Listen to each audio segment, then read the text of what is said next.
बिस्मिल्लाहिर्रहमानिर्रहीम। My dear students, अस्सलाम वालेकुम। डियर स्टूडेंट्स, प्रीवियस लेक्चर के अंदर हमने hypothesis testing about mean of normal population when sample sizes are small उसकी बात की थी। ठीक है, आज के लेक्चर के अंदर we will give you a brief introduction about how we want to test the hypothesis about what is the difference between two population means, or we are going to test the hypothesis about the means of normal population when the standard deviations are unknown but assumed to be equal and sample sizes are small. इससे पहले जो हमने hypothesis testing में lecture number 8 में किया था, that was hypothesis testing about the difference between means when population standard deviation was known. If they were unknown, they were being estimated by the sample statistics. ठीक है, लेकिन sample sizes were large, तो इसलिए हम Z test use करते रहे वहाँ पर। आज के लेक्चर के अंदर हमने sample sizes are small and population standard deviations are unknown।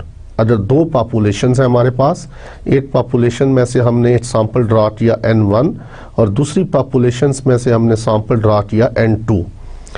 जो पहला सैंपल है it has mean x bar 1, जो सेकंड सैंपल है it has mean x bar 2। इसी तरह जो पॉपुलेशन जिसमें से सैंपल ड्रा किया गया, that particular population has mean μ1 and the second population has mean μ2। ठीक है, लेकिन the sigma 1 and sigma 2 are unknown but assumed to be equal. तो ये इंडिपेंडेंट सैंपल्स हैं जो ड्रॉ किए गए दो पॉपुलेशन में से। बात समझ में आ रही है? और हमने इनके दरमियान मीन्स की टेस्टिंग करनी है, जिसमें आप एग्जांपल ले सकते हो कि on average marks of students जो है वो सेम है या नहीं on boys and girls. Boys और गर्ल्स के अंदर मार्क्स स्टूडेंट्स के क्या हैं, स्टूडेंट्स में बॉयज़ और गर्ल्स के मार्क्स क्या हैं, दे आर सेम और नॉट। तो इसके लिए हमने सपोज 10 का सैंपल बॉयज़ में से ले लिया, 15 का गर्ल्स में से ले लिया, फिर उनके मीन निकाले, उसकी स्टैंडर्ड डिवीजन निकाली, और उसके अलावा जो हाइपोथेसिस हम टेस्ट करेंगे वो that will be μ1 is equal to μ2। That is there is no difference between these two means. Understand? इसके अलावा हमने साथ एज्यूम चूंकि किया कि sigma 1 is equal to sigma 2, कि दोनों पॉपुलेशंस जो हैं उनके जो वेरिएंसेस हैं या उनकी स्टैंडर्ड डिवीजन है वो इक्वल है। अगर वो इक्वल है तो they should be some particular value, किसी एक चीज़ के इक्वल होंगी, लेकिन but that particular value is unknown. ठीक है, हम अज्यूम करेंगे कि sigma 1 is equal to sigma 2 is equal to some sigma and that particular sigma is unknown. तो उस सिग्मा को हम एस्टिमेट करते हैं बाय आवर पूल एस्टिमेटर। ठीक है, तो आज के लेक्चर के अंदर we will start hypothesis testing about the difference between two means when population standard deviations are equal but unknown and sample sizes are small। ठीक है जी, तो अब देखिए इसमें hypothesis testing.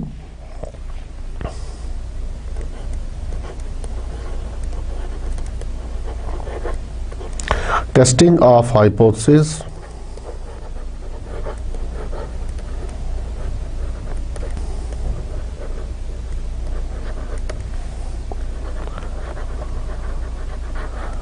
about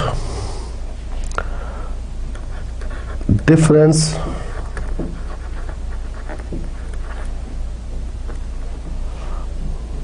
of means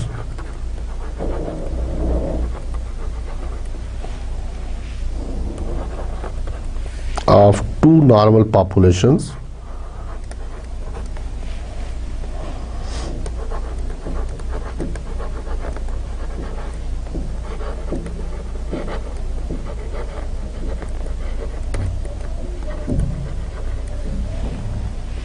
when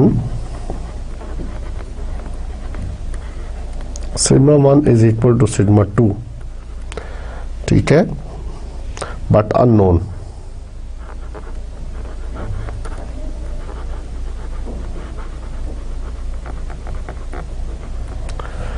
और samples sizes are small,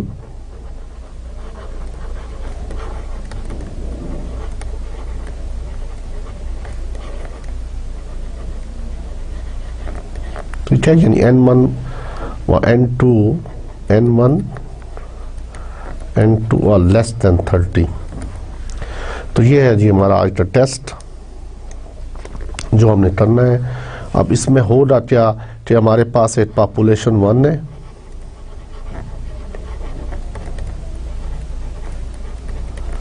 और एक हमारे पास पॉपुलेशन 2 है।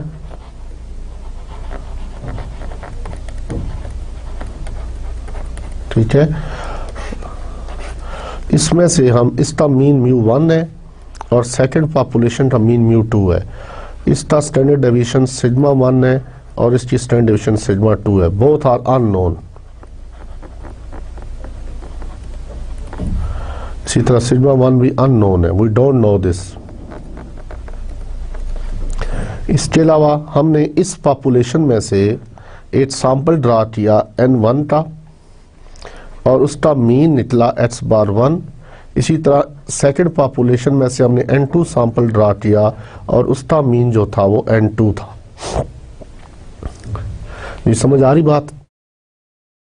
अब हमने अज्यूम क्या किया, वी अज्यूम दैट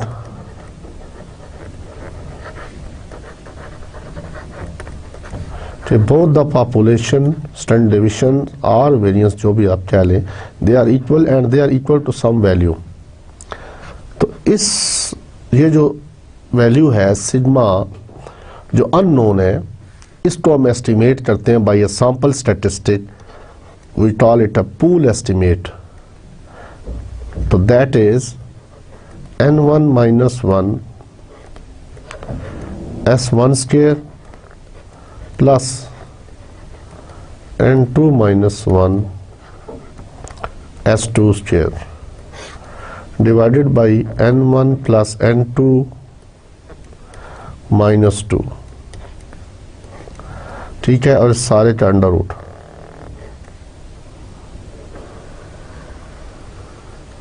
ठीक है जी, तो ये एसपी इसको हम कहते हैं पूल्ड एस्टिमेट।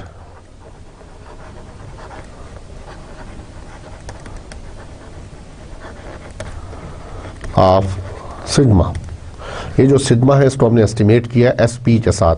अजीज तलबा, इससे पहले जो हमने सिंगल सैंपल का टेस्ट किया था, यू नो दैट कि हमारा हाइपोथेसिस क्या था, ये मैं थोड़ा मेमोरी में रिकॉल करना चाह रहा हूँ। μ0 था और हमने टेस्ट स्टैटिस्टिक यूज किया था x⁻ - μ over small s over √n। ठीक है, अब हमने यहाँ पर चूंकि 2 पॉपुलेशंस आ चुकी हैं तो इसमें टेस्ट स्टैटिस्टिक क्या यूज होगा, x⁻1 - x⁻2 -μ1 - μ2 और यहाँ पर आ जाएगा SP। तो SP जो है वो कॉमन होकर बाहर आएगा और 1/n1 प्लस 1/n2। तो ये बनेगा, it will follow the students t distribution with n1 plus n2 - 2 degrees of freedom. ठीक है, n1 पहले लास्ट जो हमने टेस्ट किया था इसमें जब एक ही सैंपल था तो n - 1 डिग्रीज ऑफ फ्रीडम थी। ठीक है, अब हमारे पास 2 सैंपल हैं तो हमारे पास n - 1 एक पहले सैंपल की आ रही थी, n1 डाल दिया और दूसरी n2 - 1 डाल दिया दूसरे सैंपल की। तो टोटल मिलाकर ये बना n1 plus n2 - 2 degrees of freedom. ठीक है, तो जो हम इसके लिए यूज करते हैं, तो this statistic will follow student's t distribution with n1 plus n2 - 2 degrees of freedom. अजीज तलबा, ये चीज़ ध्यान में रखिएगा कि जब भी ये टेस्ट करेंगे तो the samples should be independent, the samples should be independent. अब आप देखें कि if you want to compare 2 classes scores, ठीक है, आप देखना चाहते हो कि जी 2 टीचर्स हैं, एक क्लास ए को पढ़ा रहा है, एक क्लास बी को पढ़ा रहा है, सेक्शन ए और सेक्शन बी को।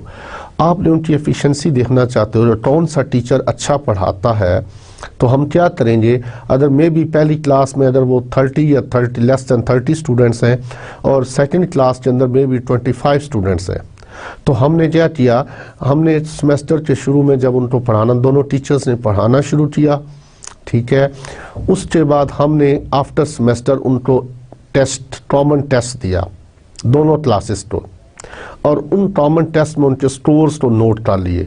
अब हमारे पास दो तरह का, दो सैंपल्स का डाटा आ चुका है, सैंपल ए का और सैंपल बी का, एन ए और एन बी इसको आप कह लें, या सैंपल 1 और सैंपल 2।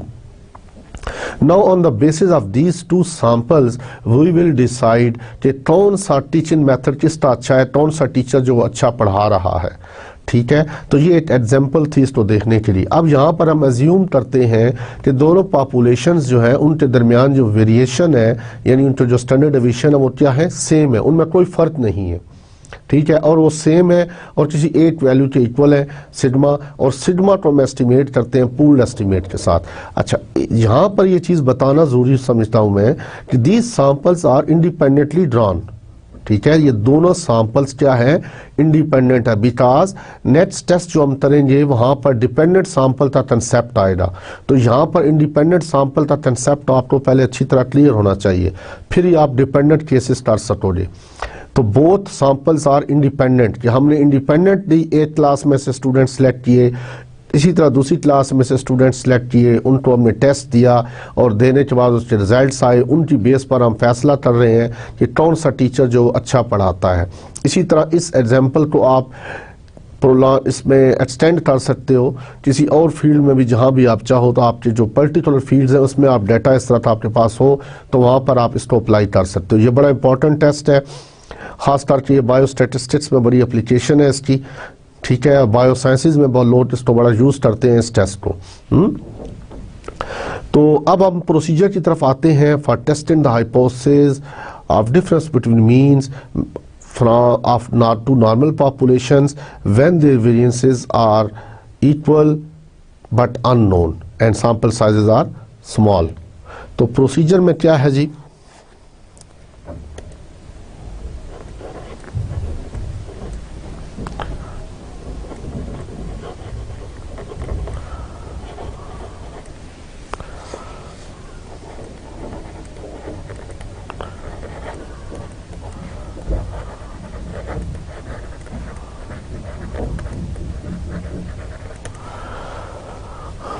एच नॉट हमारा क्या होगा इसमें, μ1 minus μ2 is equal to some delta naught. अब डेल्टा नॉट की जब जीरो होगा तो इससे मुराद क्या है कि μ1 इज इक्वल टू μ2 आप टेस्ट कर रहे हो, और बाज़ दफ़ा आपसे पूछा जा सकता है कि दोनों का जो डिफरेंस है सम पर्टिकुलर वैल्यू इसके बराबर है, इस चीज़ को आप टेस्ट करें, ठीक है। और इस चीज़ को देखने के लिए in case of small samples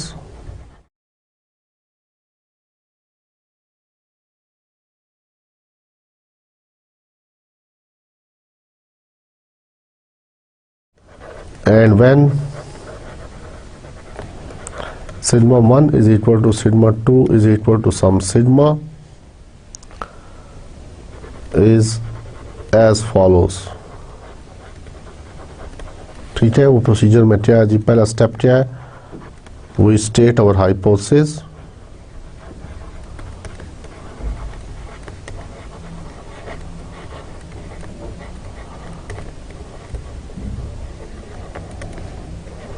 as μ1 minus μ2 is equal to some delta naught, और h1 may be μ1 minus μ2 is not equal to delta naught. तो ये टू टेल टेस्ट हो जाएगा,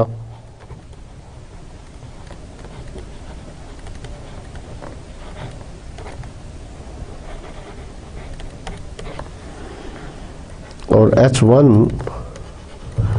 μ1 minus μ2 is greater than delta naught, one tailed,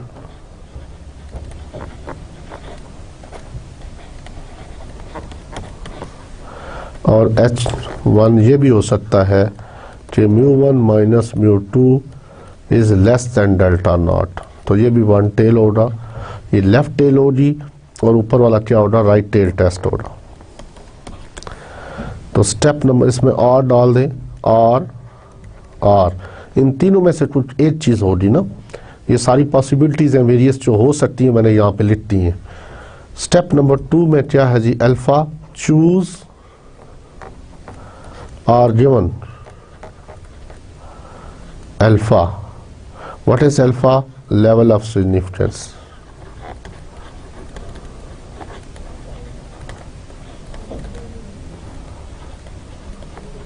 ठीक है। Step number 3, the test statistic,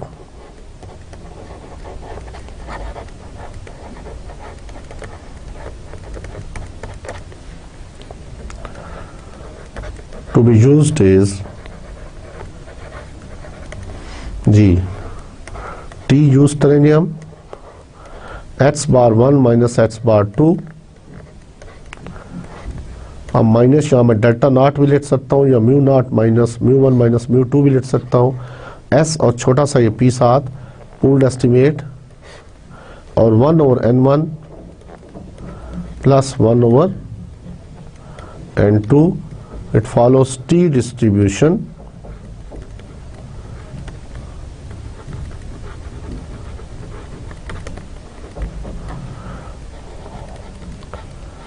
with n1 plus n2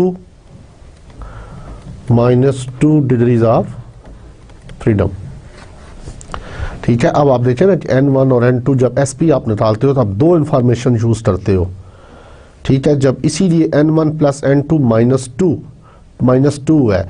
जो previous test हमने किया था लास्ट लेक्चर में वो 8 सिंगल सैंपल था और सिर्फ हमें 8 पॉपुलेशन स्टैंडर्ड डिवीजन अननोन थी, उसको हमने सैंपल डाटा को यूज़ करते हुए एस्टिमेट किया था, इसीलिए n-1 था। अब यहाँ पर हम आपको दो पॉपुलेशन स्टैंडर्ड डिवीजन, दोनों पॉपुलेशन की स्टैंडर्ड डिवीजन अननोन है, इसीलिए -2 है। अगर 3 होते तो -3 होता। जितनी इंफॉर्मेशन आप सैंपल से लेते जाएंगे उतनी डिग्रीज ऑफ फ्रीडम कम होती जाएंगी। ठीक है, अब यहां पर where SP is equal to, तो SP स्क्वायर लिख दूं मैं, इसको बाद में अंडर रूट लेते रहिएगा, that is n1 minus 1 S1 square. ये जहन में रखिए कि ये स्मॉल s1 में जो यूज कर रहा हूं ये अनबाइज्ड वेरिएंस है, ये अनबाइज्ड सैंपल वेरिएंस है। n2 minus 1 S2 square divided by n1 plus n2 minus 2। यहाँ से भी डिग्रीज ऑफ फ्रीडम याद हो जाती है। लास्ट टाइम जो आपने सिंगल सैंपल के लिए टेस्ट किया था उसका डिवाइजर n-1 था, वही डिग्रीज ऑफ फ्रीडम होती है। ये सिर्फ याद करने के लिए बता रहा हूँ क्या मिक्स ना हो जाए। और इसका डिवाइजर क्या है, n1 प्लस n2 माइनस 2, और यही इसकी डिग्रीज ऑफ फ्रीडम भी है। अच्छा, इस चीज़ को हम यूँ भी लिख सकते हैं, इसको हम यूँ भी लिख सकते हैं, that is h1 minus h bar 1 whole square plus summation h2 minus h bar 2 whole square divided by n1 plus n2 minus 2। क्यों लिखा इस तरह? बिकॉज S1 का फार्मूला क्या होगा, S का फार्मूला आपको आता है, तो S1 का आप बनाना आसान है। जहाँ पर H था वहाँ H1 कर दिया माइनस H बार 2, बिकॉज ये सैंपल 1 था, यहाँ पे स्टेयर आ गया और इसके डिवाइजर में n1 माइनस 1 आ गया। अब आप इसको उधर ले जाएं तो ये चीज़ हमें पता है कि n1 माइनस 1 अगर इस साइड पे चला जाएगा, h बार 1 माइनस h बार, सॉरी ये h बार 1 है, h1 माइनस h बार 1, ठीक है, h1 minus h bar 1 whole square, तो ये S1 के बराबर है। इसी तरह S2 स्क्वायर का फार्मूला लिखना चाहें तो जहाँ पे 1 है वहाँ 2 डाल दें, तो h2 minus h bar 2 whole square divided by n2 minus 1। इसी तरह इसको हम उस तरफ ले जाएं तो h2 माइनस h बार 2 जो है इसके बराबर आ जाता है। तो इस तलबा ये आपने फार्मूला बनाना सीख लिया। और ये क्यों पूल्ड एस्टिमेट करते हैं, इसलिए टू अज्यूम दैट जब दोनों पॉपुलेशन के जो वेरिएंसेस हैं वो इक्वल है, अगर वो इक्वल है तो किसी खास वैल्यू के इक्वल है जो हम नहीं जानते, उस वैल्यू को हम एस्टिमेट करते हैं, उसी को हम बोलते हैं पूल्ड एस्टिमेट। और ये एस के पी के नाम से इसको हम जाहिर करते हैं, शो करते हैं। ठीक है, तो स्टेप नंबर 3 के बाद स्टेप नंबर 4 कंप्यूटेशन है।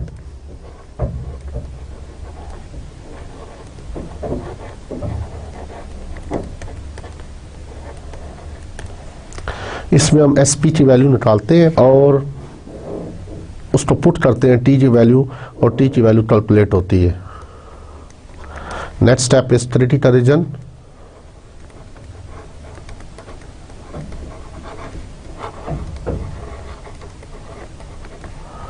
तो वही है एज इट इज जो हमने पहले किया हुआ है, T is less then minus T alpha by 2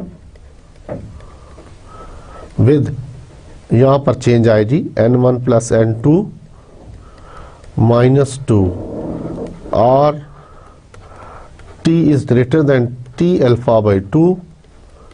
ये टेबल वैल्यू है n1 plus n2 minus 2 degree of freedom. ये 2 टेल टेस्ट के लिए है, और 1 टेल के लिए क्या है, t is less then minus t alpha, यहाँ पे अल्फा बाई 2 ना लिख देना कहीं, n1 प्लस n2 माइनस 2। अब यहाँ पे मैं मिसटेक्स जो आप लोगों ने करनी है वो पहले आपको बता दूं। ठीक है, आप लोग जो मिस्टेक करते हो वो टेस्ट टी लगाते हो और यहाँ पर 3D का रीजन जी का लिख देते हो, क्योंकि वो जहन पे वही चढ़ा हुआ जी वाला टेस्ट और वही आप लगा देते हो। तो ये 1 टेल के लिए है। अगर आपका अल्टरनेटिव हाइपोथेसिस ये हो μ1 minus μ2 is less than some delta naught, और अदर अल्टरनेटिव ये हो μ1 minus μ2 is greater than delta naught. तो ये चीज़ ध्यान में रखिएगा कि टेस्ट स्टैटिस्टिक क्या होता है, बाज़ दफ़ा ऊपर आपने टी लगाया है और यहाँ आके 3D का रीजन जो जी का लिखा होता है, इस चीज़ को ध्यान में रखिएगा। और दूसरी जो मेन पॉइंट मैंने शुरू के लेक्चर्स में बताया था, जब हाइपोथेसिस टेस्टिंग हमने स्टार्ट किया था, कि जब भी हाइपोथेसिस हम टेस्ट करते हैं we will discuss about the parameters. हम पैरामीटर्स की टेस्टिंग करते हैं। किस चीज़ की टेस्टिंग हो रही है, पैरामीटर्स। और पैरामीटर्स का ताल्लुक किसके साथ होता है, पॉपुलेशन के साथ। ठीक है, तो पॉपुलेशन के बारे में ही हम टेस्ट करते हैं ना, जो भी डिसीजन लेते हैं about population on the basis of information contained in the sample. ठीक है, इस चीज़ को ध्यान में रखिए। तो स्टेप नंबर 6 में क्या है जी, कंक्लूजन है।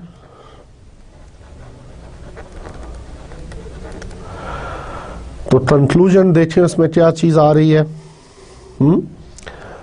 अदर कंप्यूटेड वैल्यू जो है वो एक्सेप्टेंस रीजन में आती है, तो accept h not, otherwise reject h not. तो ये वही ऑलरेडी वी नो दैट। अब हम एक क्वेश्चन सॉल्व करते हैं एक्सरसाइज में से और देखते हैं उसमें।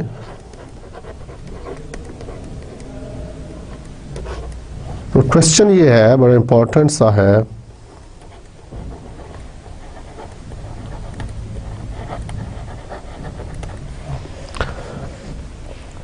The weights in grams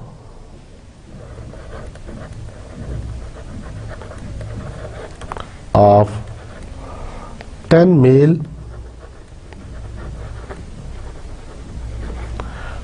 and 10 female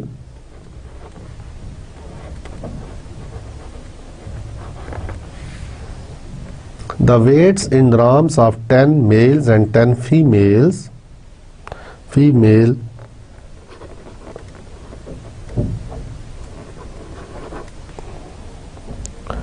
ring net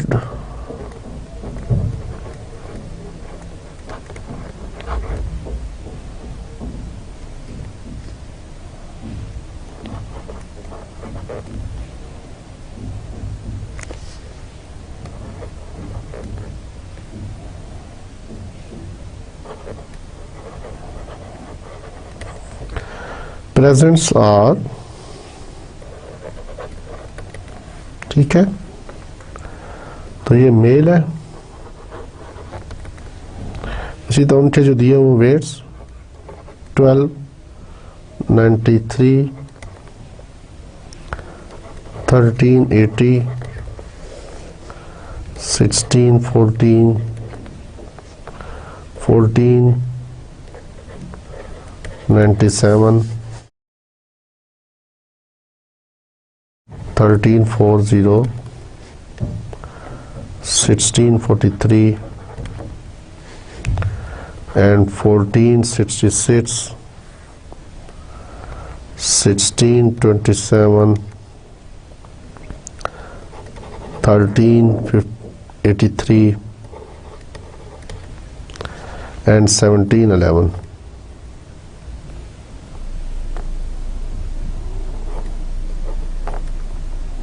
ठीक है, और फीमेल जो है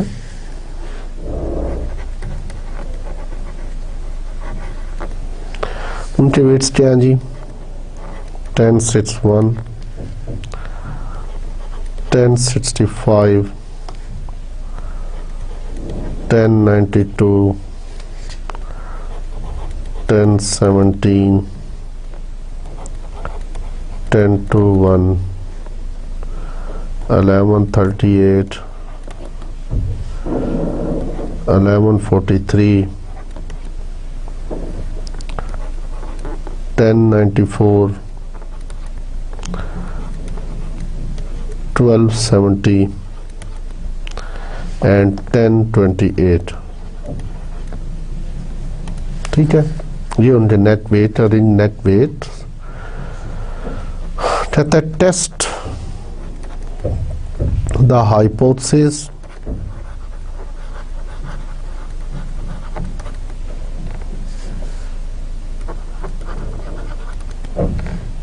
of a difference of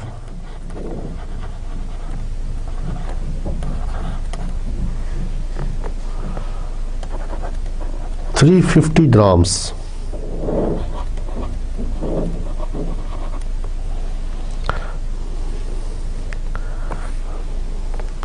between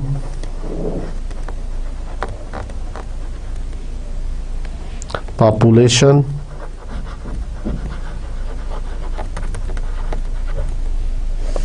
means in favor of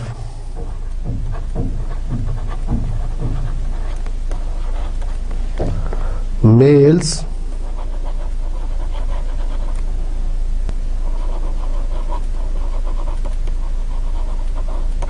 against the alternative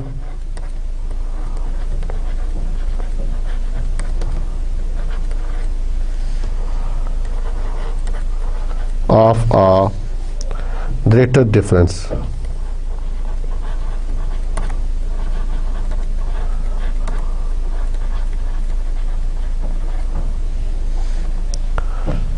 Using 0.05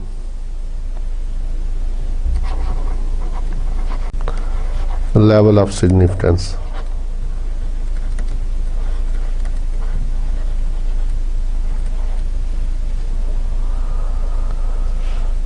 Assume that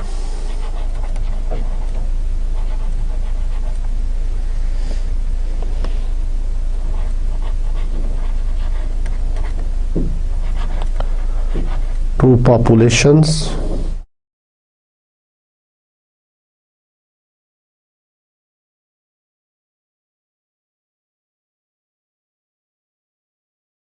weights are normally distributed.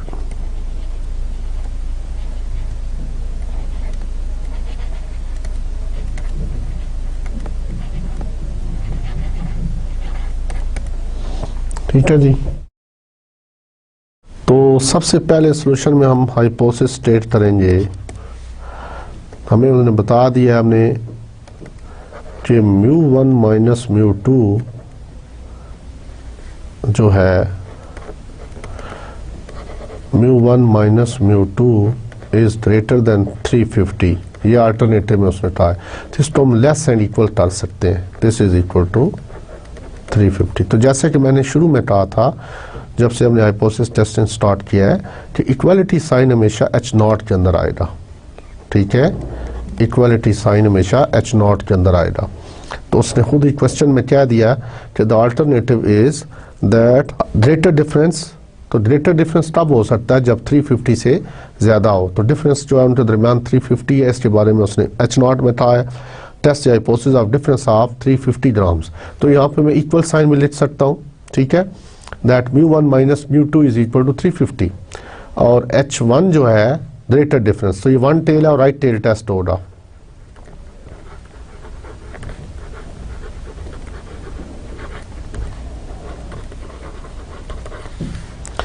Ji step number 2 में given है alpha.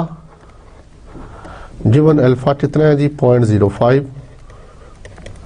Step number 3 the test statistic कौन सी हम यूज़ करेंगे जी? इसलिए हम यूज़ कर रहे हैं कि सैम्पल साइजेस आर स्मॉल। ठीक है, और पॉपुलेशन जो नॉर्मली डिस्ट्रीब्यूटेड है और पॉपुलेशन की वेरिएंसेस अननोन है, तो इसलिए हम टी यूज़ कर रहे हैं। ठीक है,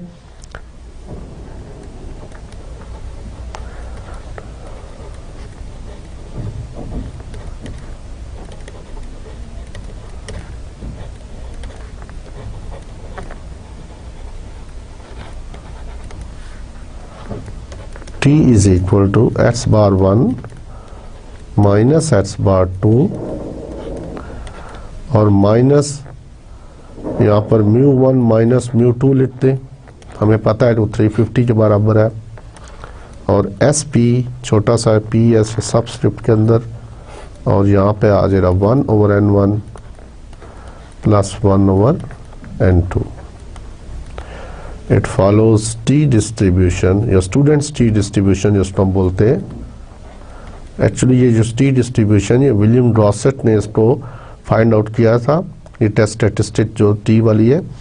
और उस वक्त वो जिस कंपनी में काम करता था तो उसकी पॉलिसी में ये था कि वो अपने नाम से पेपर पब्लिश नहीं कर सकता था, तो उसने आपके नाम से ये पेपर पब्लिश कर दिया। ठीक है, स्टूडेंट्स के नाम से। तो उसने अपना निक नेम या पेन नेम स्टूडेंट रखा और उसने ये डिस्ट्रीब्यूशन फाइंड की थी 1908 में।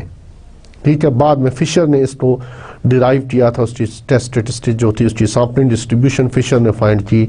ठीक है, लेकिन वो बेसिकली ये स्टूडेंट विलियम ड्रॉसेट जो था उसी के नाम से मशहूर है और इसी को हम स्टूडेंट्स टी डिस्ट्रीब्यूशन कहते हैं।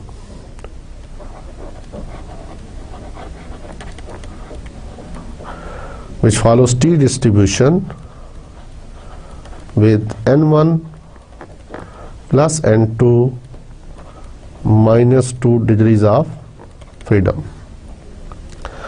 तो वेयर इसमें SP लिखने की अब जरूरत नहीं है। वी नो दैट SP किसके इक्वल है? This is equal to n1 minus 1 S1 square plus n2 minus 1 S2 square और divided by n1 plus n2 minus 2। ठीक है जी, तो अब आप स्टेप नंबर 4 में देखें क्या होगा। स्टेप नंबर 4 में कंप्यूटेशन है।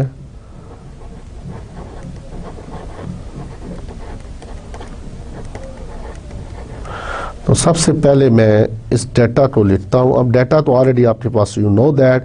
मैं इसको कैलकुलेटर के ऊपर पुट करूँगा मोड ST में जाकर और x बार 1 मैं निकाल लेता हूँ, x बार 1 इसकी वैल्यू और S1 की वैल्यू निकालता हूँ। ठीक है, S1 स्क्वायर की वैल्यू निकाल लेता हूँ और S1 की वैल्यू क्या है।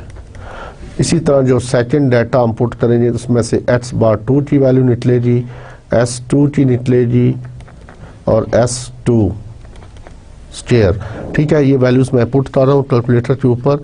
अब देखिए मोड ST में जाना है हमने। तो पहले अगर कोई डाटा है तो मोड शिफ्ट AC प्रेस करें या शिफ्ट क्लियर। ठीक है, ये शिफ्ट और AC जब लिखा है ना, यहाँ पे ऑन करते हो शिफ्ट प्रेस करके उसके बाद AC को प्रेस करें तो उसकी जो पुरानी मेमोरी है वो वॉश हो जाएगी। ये ज़रूर आपने चेक करना है कि कोई चीज़ इसके अंदर मौजूद तो नहीं है पहले से। तो अब मैं इसमें डाटा फीड कर रहा हूँ। मोड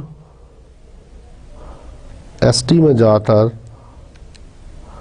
जी पहली वैल्यू है 1293, तो मेमोरी प्लस कर दिया। उसके बाद है 1380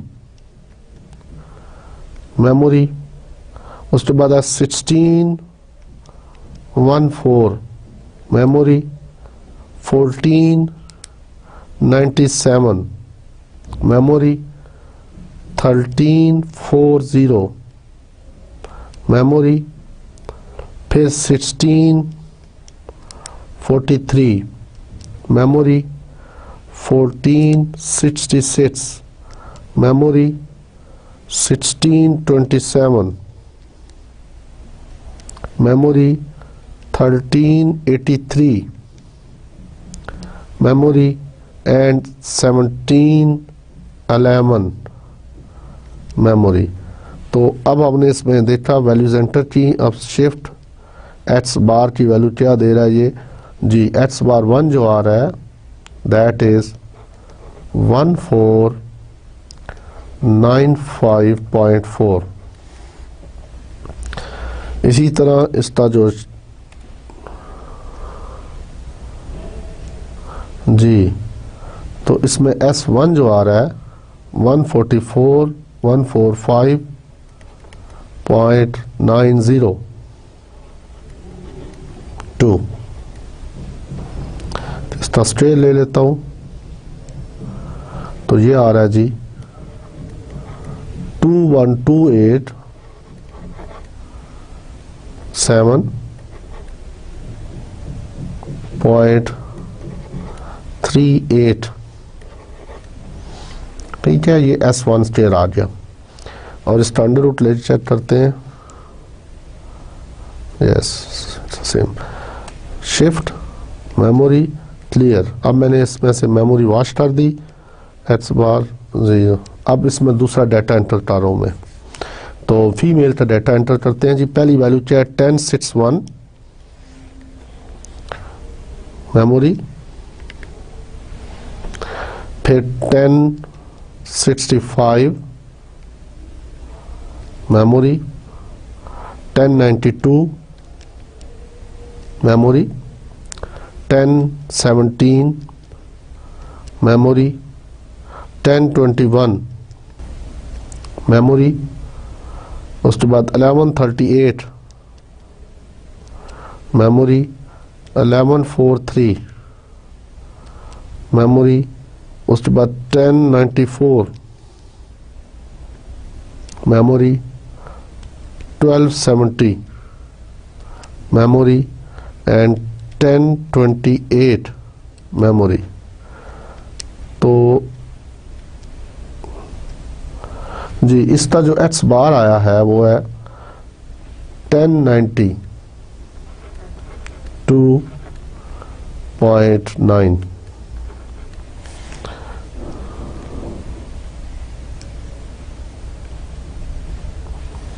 और S2 जो है 76.63।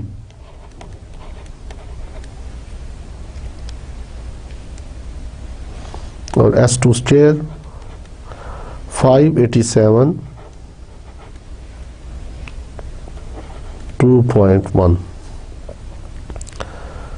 ठीक है, जिस तरह आपने देखा कि इस डेटा में से मैंने वैल्यूज कैसे निकाली हैं।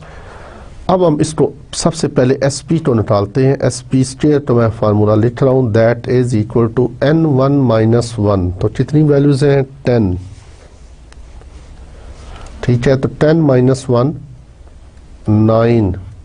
तो S1 स्केयर यहाँ पे लेते हैं 21287.38 plus 9 into 5872.1 divided by 10 plus 10 minus 2। इसको सिंप्लीफाई करें ज़रा।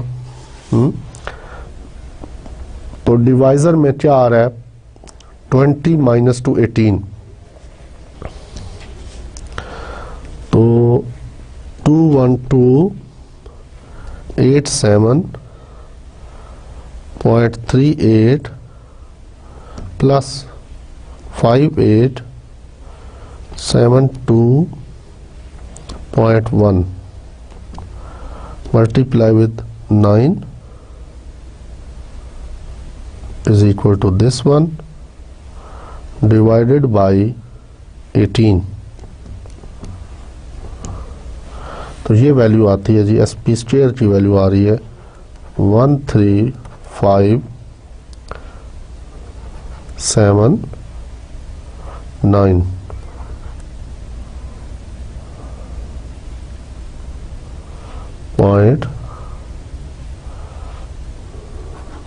.74.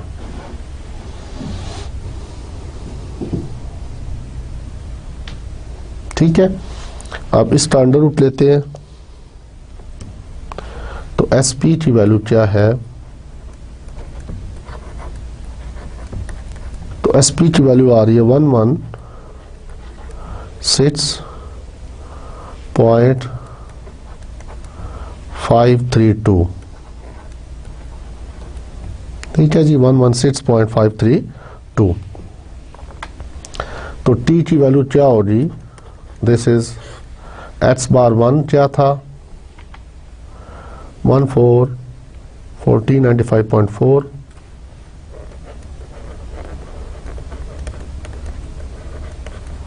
माइनस 1092.9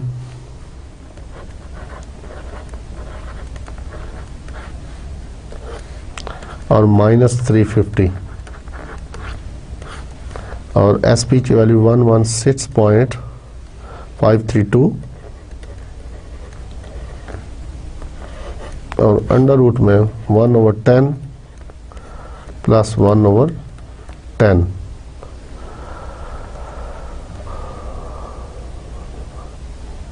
ठीक है, इसको जरा सिंप्लीफाई करते हैं अब.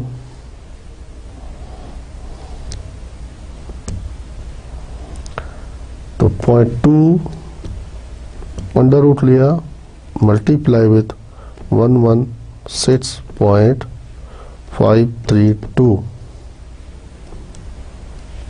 तो इसके डिवाइजर में जो चीज़ आ रही है दैट इज 52.115. ठीक है, और न्यूमरेटर में क्या वैल्यू है जी 1495.4 माइनस 1092.9 माइनस 350. तो ये आ रही जी 52.5.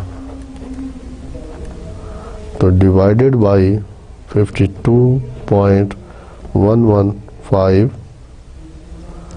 is equal to 1.007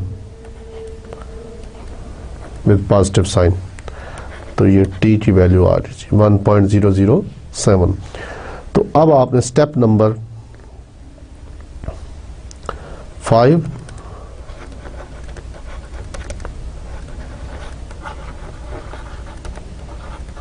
3D reason बताना है. चूंकि ये वन टेल टेस्ट है तो इसका क्या होगा, राइट टेल है जी. तो T is greater then T alpha not alpha by 2 और with new degrees of freedom. और इसको हम लिख सकते हैं T is greater then T 0.05 और डिग्रीज ऑफ फ्रीडम क्या है जी 18. N1 प्लस N2 माइनस 2 करेंगे तो 18. अब इसकी टेबल वैल्यू मैं देखता हूँ कि ये 0.05 और इसके ऊपर क्या वैल्यू है. तो देखें इसकी वैल्यू क्या आती है जी 18 डिग्रीज ऑफ फ्रीडम है कॉलम में देखें और 0.05 के ऊपर, तो 18.05 के ऊपर ये 1.734. तो 1.734. तो इसका मतलब है ये हमारा क्रिटिकल रेंज जो है वो ये है. अगर इसको मैं प्लॉट करना चाहूँ तो I can do this like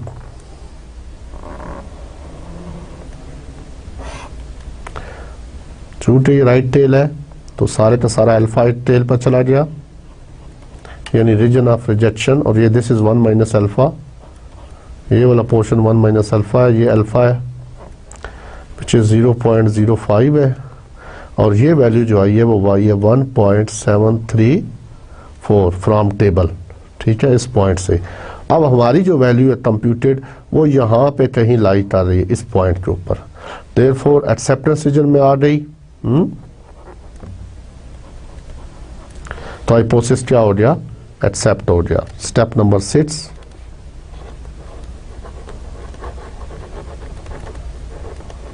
conclusion.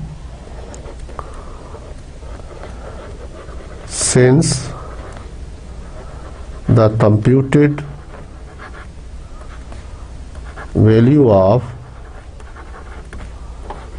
t is equal to 1.007 lies in the acceptance region,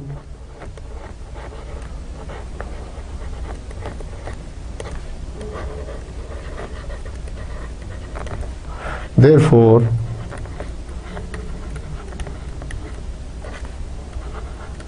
we accept H naught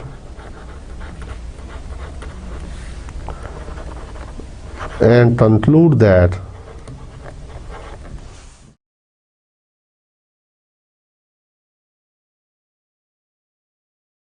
the difference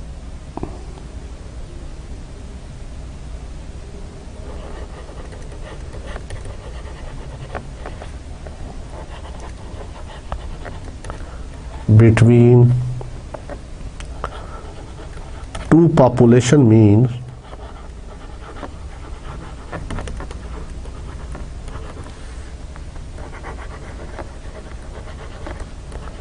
is 350 grams, ठीक है। तो मोर देन 350 ग्राम्स जो है वो कैंसल हो गया। तो जिस तलबा अब आपने देखा कि हमने इंडिपेंडेंट सैंपल्स को कैसे डील किया।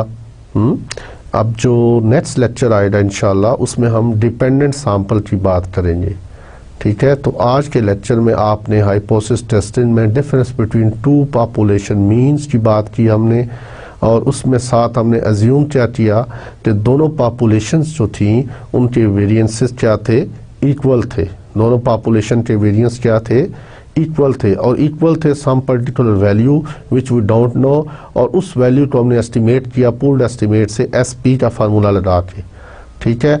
और इसके अलावा टेस्ट स्टैटिस्टिक्स टी क्यों लगी, इसलिए लगी कि हमारे सैंपल साइजेस क्या थे, लेस देन 30 थे। सैंपल साइजेस वार लेस देन 30, तो इसलिए हम टी तब लगाते हैं जब सैंपल साइजेस स्मॉल हो, लेस देन 30 हो, plus population standard division unknown हो। तो जो नेक्स्ट लेक्चर होगा उसमें हम डिपेंडेंट सैंपल या उसको हम पेयर्ड ऑब्जर्वेशन भी बोलते हैं, ठीक है, उसके बारे में बात करेंगे। तो इसके साथ इस लेक्चर को मैं यहाँ पे आप क्लोज करता हूँ। उम्मीद है आपने काफ़ी कुछ चीज़ें सीखी होंगी। तो इसके साथ आपसे इजाज़त चाहूँगा। अल्लाह हाफिज़ एंड गुड लक।